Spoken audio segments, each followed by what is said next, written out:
یہاں پہ ہم کافی سارے کسانوں کے ساتھ ان کے مسائلات کا ذکر کر رہے ہیں، اور یہاں پہ آپ کو ایک بات اور بھی بتاتے چلے جائیں کہ حکومت نے زرعی ٹیوب ویل کے اوپر سبسڈی دینے کا اعلان کیا ہے، لیکن اس کے اوپر پوری طرح سے عمل کیوں نہیں ہو رہا؟ اگر ہو رہا ہے تو کن شرائط کے تحت ہو رہا ہے؟ اور یہاں پہ کسانوں کو شکایت ہیں کہ انہیں فیول ایڈجسٹمنٹ کے سلسلے میں کافی چارجز کا بھی سامنا ہے۔ آئیے اسی حوالے سے بات کرتے ہیں اور پوچھتے ہیں ان کے مسائل کیا ہیں۔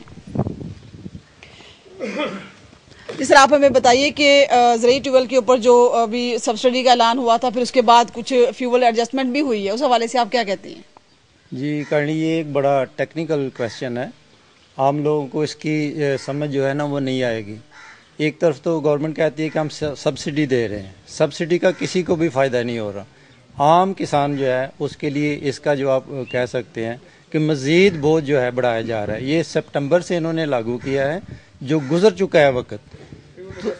فیول ایڈجسٹمنٹ چارجز ہیں یہ، اس کو کوئی بھی وہ نام دے دے۔ میں نے کہا کہ یہ ایک ٹیکنیکل ٹائپ مسئلہ ہے، گورنمنٹ ایکچولی بتانا نہیں چاہتی۔ گورنمنٹ کا مقصد یہ ہے کہ جتنے بھی غریب کسان ہیں ان کو کسی نہ کسی طریقے سے دبایا ہی جائے، ان کی جو ہے نا خوشحالی کے لیے کوئی بھی کام نہیں کر رہا۔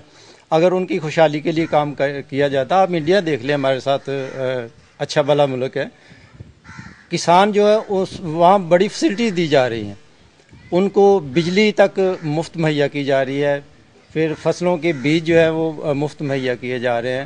یہ جو فیول ایڈجسٹمنٹ کے نام پر یہ کسانوں کا جو ہے معاشی قتل کیا جا رہا ہے، اتنا آپ یقین کریں کہ جس کا 8,000 بل ہے ایک ماہ کا، اس کا جو ہے میرا خیال ہے انہوں نے 25-30 ہزار روپیہ پچھلا جو اس کا ایریئر دے دیا ہے ساتھ فیول ایڈجسٹمنٹ کے کھاتے میں۔ تو یہ غریب کسان کہاں سے اس کو پے کرے گا؟ گورنمنٹ جو ہے یہ بس مال جمع کر رہی ہے، کسانوں کا جو ہے نا کوئی سننے والا نہیں ہے، نہ کوئی نمائندہ۔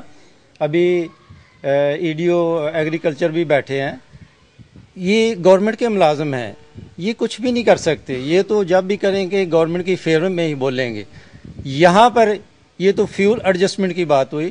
دوسرا میں آپ کو بتاتا ہوں، جو نواب صاحب نے بھی بات کی چاول کی، بہت سے لوگ اس کو نہیں جانتے، کسانوں کو ٹیکنیکل طریقے سے مارا جا رہا ہے۔ ایک بات میں واضح کرنا چاہتا ہوں، نارووال میں کچھ نہری سسٹم ہے، تو جب یہ فصل اپنے عروج پہ پہنچتی ہے، ابھی مہینہ یا 1.5 مہینہ رہتا ہوتا ہے، اس کو پانی کی ضرورت ہوتی ہے، لیکن پیچھے سے نہر جو ہے بند کر دی جاتی ہے۔ یہ ڈیلیبریٹلی کیا جاتا ہے، جان بوجھ کے ایسا کیا جاتا ہے۔ کسان پھر مہینہ 1.5 مہینہ مارے پھرتے رہتے ہیں۔ آپ کو پتا ہے کہ کتنا ڈیزل مہنگا ہو گیا ہے۔ کسان نہ اپنا گھر کا کام چلا سکتا ہے، نہ باہر کا چلا سکتا ہے۔ آپ کو اور مجھے ان لوگوں پہ بھروسہ بھی ہے، بہت سارا بھروسہ ہے۔ میرا خیال ہے 75% لوگ جو ہیں، یہ محکمہ ایگریکلچر جو ہے، ان کو ان کی جو ہے نا ذمہ داری تھوڑی سی قبول کرنی چاہیے اور آگے آنا چاہیے۔ محکمہ ایگریکلچر فیلڈ میں جا کے کام نہیں کرتا ہے، نہ عام لوگوں کو پتہ ہے۔ ایڈیو صاحب بیٹھے ہیں یہاں، تو یہ کہہ دیا کہ ایگریکلچر والے ہیں، یہ لوگ نہیں جانتے کہ یہ صاحب کون ہے۔ آپ کو اور مجھے پتہ ہے، یہ دفتروں تک محدود ہے۔ تھوڑا سا باہر آئے، کسان کی تھوڑی مدد کی جائے، اس کو جا کر بتایا جائے کہ آپ کی یہ فصل ہے، آپ کا یہ ادھر ہم اس ٹیسٹ کرتے ہیں، اس زمین میں آپ کون سی فصل بوئیں گے تو کون سی اچھی ہوگی، آپ کو ہم کون سی فیسلٹیز دے سکتے ہیں۔ یہ صرف ایک دفتری کارروائی ہے۔ تو گورنمنٹ جو ہے، گورنمنٹ کی پالیسی کسانوں کے بارے میں جو ہے وہ بہت ہی غلط ہے۔ کسان اگر سڑکوں پہ نکل آئیں یا کسان اپنی زمین پہ فصل کاشت نہ کریں، تو میں دیکھتا ہوں یہ لوگ کہاں سے کھاتے ہیں۔ ان کو تو یہ بھی نہیں پتا ہوتا کہ یہ ہمارے لیے کھانے پینے کا بندوبست کہاں سے ہو رہا ہے۔ یہ پاکستان میں 4-5 کیٹیگریز ہے کہ لوگ ہیں۔ ایک اوپر بیٹھے ہوئے جو حکومت کر رہے ہیں، ایک ان کے آگے چلنے پھرنے والے ہیں، ایک وہ لوگ ہیں جو دفتروں میں بیٹھے ہوئے ہیں، ایک وہ لوگ ہیں جو کسان بیچارے کھیتوں میں کام کرتے ہیں۔ اچھا، ابھی آپ نے کافی اچھا جواب دیا ہمیں بجلی کے اوپر، تو میں یہ پوچھوں گی کہ یہاں پہ بجلی کی صورتحال کیا ہے؟ آتی بھی ہے یا نہیں؟ جی بجلی جو ہے نا 2.5 سے 3 گھنٹے آتی ہے، تو اس کا شیڈیول بھی کوئی نہیں ہے، لوگ انتظار کرتے رہتے ہیں۔ میں نے نواب صاحب کی بھی بات سنی، انہوں نے بڑا اچھا اس کا جواب دیا تھا کہ پانی جب کھیت کو لگتا ہے تو کنال یا 1.5 کنال 2 میں وہ پانی جاتا ہے، بجلی بند ہو جاتی ہے، دوبارہ پھر کبھی آتی ہے تو اسی 2 کنال میں وہ پانی رہتا ہے۔ یہ لوگ بیچارے کدھر جائیں گے؟ اور بل اتنے ہیں، آپ جیسے وہی فیول ایڈجسٹمنٹ کی بات ہو رہی ہے، گورنمنٹ نے یہ بہت بڑا ظلم کیا ہے. میں گورنمنٹ سے ریکویسٹ کروں گا، یہ غریب کسان ہیں، ان کی آواز سننے والا آج کوئی نہیں. یہی کسان اگر آپ پاکستان میں اکٹھے ہو کے کھڑے ہو جائیں تو کوئی بھی پارٹی ان کے مقابلے میں نہیں آ سکتی، کوئی بھی پارٹی ان کے مقابلے میں نہیں آ سکتی. یہ لوگ، اور دوسری بات یہ ہے، یہ غریب کسان اس وقت خوشحال ہوں گے جب کسانوں میں سے کوئی آدمی آگے آئے گا.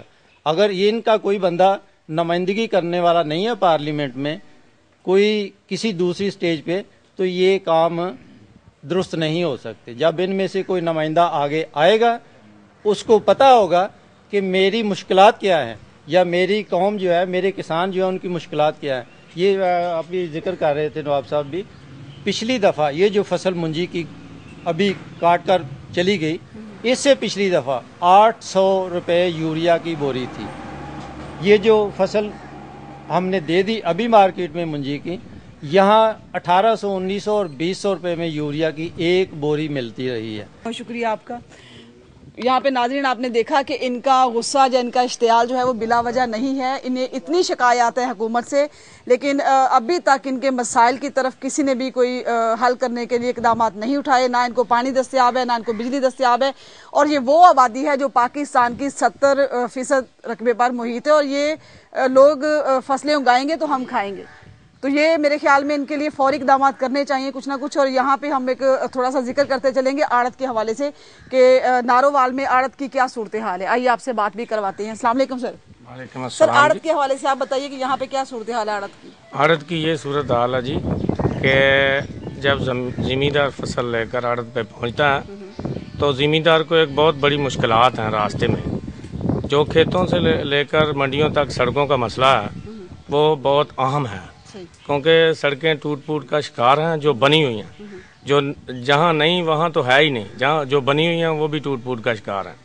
میری گورنمنٹ پنجاب سے یہ ریکویسٹ ہے کہ سڑکوں کو تعمیر کیا جائے اور جو ٹوٹ پھوٹ کا شکار ہے انہیں مرمت کیا جائے. باقی آڑت کا معاملہ یہ ہے کہ جب کسان ادھر پہنچتا ہے تو ہماری پوری کوشش ہوتی ہے کہ کسان کو پورا معاوضہ دیا جائے. لیکن کچھ فصلوں میں بھی ایسی نمی ہوتی ہے جو کسان کو بھی اس کا تھوڑا سا معاوضہ کم ملتا ہے. باقی کسان کو کوشش ہم کرتے ہیں کہ اس کو اچھی سہولت ملے، لیکن گورنمنٹ کے پاس جو خریداری کے مرکز ہیں بنے ہوئے، وہ ہم سے بہت کم گندم خریدتے ہیں کسانوں سے، کیونکہ ان کی کیپیسٹی جو ہے بہت کم ہے خرید کی. اس لیے کسان کو لامحالہ بات ہے کہ آڑتی کے پاس جانا پڑتا ہے، اور آڑتی نے بھی پھر وہ ملوں، فلور ملوں کو دینی ہوتی ہے. اس میں اس کے بھی ٹرانسپورٹ کے اخراجات جو ہوتے ہیں وہ آڑتی کو برداشت کرنے ہوتے ہیں.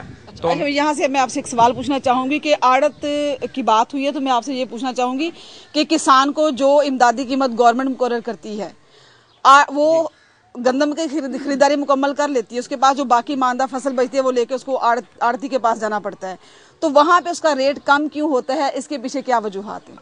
میں آپ کو یہی بتایا کہ اس کا ریٹ اس لیے کم ہوتا ہے کہ جو گورنمنٹ خرید رہی ہے اس کا ریٹ ہے 1050 روپے فی 40 کلو گرام، اور جو آڑتی خریدتا ہے اس کا ریٹ اتنا وہ دے نہیں سکتا، کیونکہ فلور ملوں والے ہی ریٹ کے مطابق خریدتے ہیں.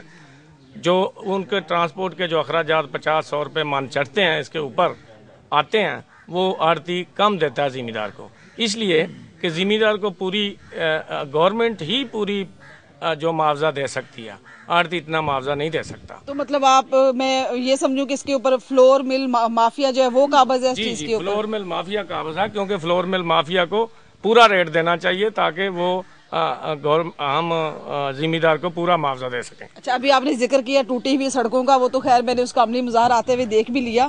تو یہاں سے جو عوامی نمائندے منتخب ہوتے ہیں انہوں نے کبھی اس کے اوپر کوئی کام نہیں کروایا؟ جی، عوامی نمائندے جو منتخب ہوتے ہیں وہ تو سالہ سال سے ان کی شکل دیکھنے کو نہیں ملتی. وہ چند لوگوں کے پاس آتے ہیں، ان سے ہی بیٹھ کر چلے جاتے ہیں. وہ جب الیکشن ہوتا ہے، ہمارے جو نارووال کی روایت ہے وہ یہ ہے کہ باہر سے نمائندے آتے ہیں، وہ الیکشن لڑ کر چلے جاتے ہیں.